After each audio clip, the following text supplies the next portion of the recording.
Hey everybody, Peter Zeihan here coming to you from Colorado. Today, the topic is going to be the next phase of the war in Ukraine from an economic point of view. For those of you who've been watching for a while, you know that last winter, the Russians went out of their way to hit the power grid in Ukraine wherever and whenever they could, because that was the way they could generate the most casualties and have the most political impact on decisions in Kiev. And then in about May, once it had warmed up enough that you didn't necessarily need heating in Ukraine, they switched targets to the agricultural supply chain system with a very, very heavy emphasis on the infrastructure that collects and especially exports the grain. They take it out, things like grain silos and ports, first in places like Odessa, and then later moving on to the Danube River Delta, which is where the Ukrainians then tried to get the stuff out.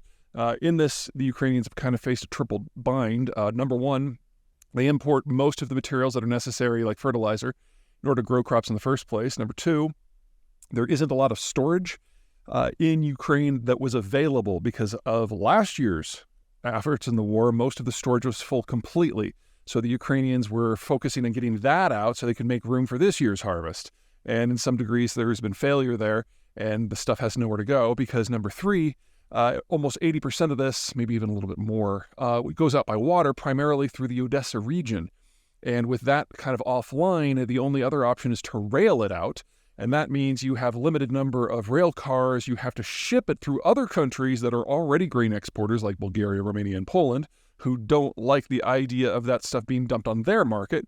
So most of them have barred Ukraine from having terminal arrivals for their grain, and you have to just keep on going. So for every kilometer you have to go further, that's a kilometer that rail car has to be committed. So all in all, you're talking about over an 80%, nearly a 90% reduction in Ukraine's ability to get the stuff out. And now that a lot of these ports on the Danube have been damaged, there's just no place to put the stuff from this year's harvest. So from the Russian point of view, mission accomplished. And now they're switching targets. This past week, the week of the 18th of September, they've started switching targets again because we're now getting into fall, and they're going after the power grid again. And over the course of the next month, I would expect that general shift to be almost complete. They've destroyed the Ukrainians' ability to play in international grain markets in any meaningful way. And now they're going to go after the power grid to cause mass casualties again. So definitely the Russians have absolutely won this round.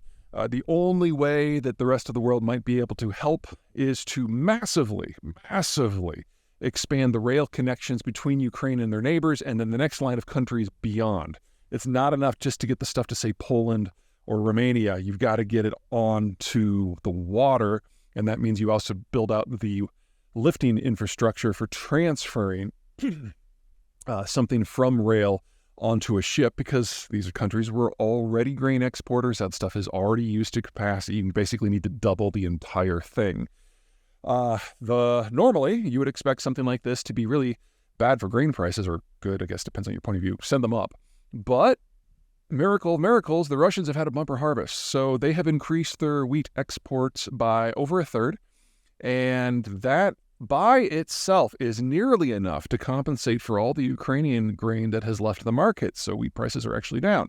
Now, I am not a grain trader, and I'm not trying to give you anybody price recommendations, but just a couple things to keep in mind. Number one, the Russian climate is incredibly erratic. And so just because they had a bumper crop this year doesn't mean they're going to have a bumper crop next year. Keep that in mind.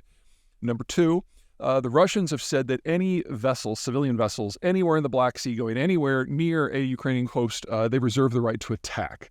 The Ukrainians are trying to convince people to come anyway, and they've had very, very, very limited success, but that war risk is always there. And for their part, the Ukrainians have said and have demonstrated that they can strike Russian ports as far away as Novorossiysk, which is their major grain loading facility for the Russians.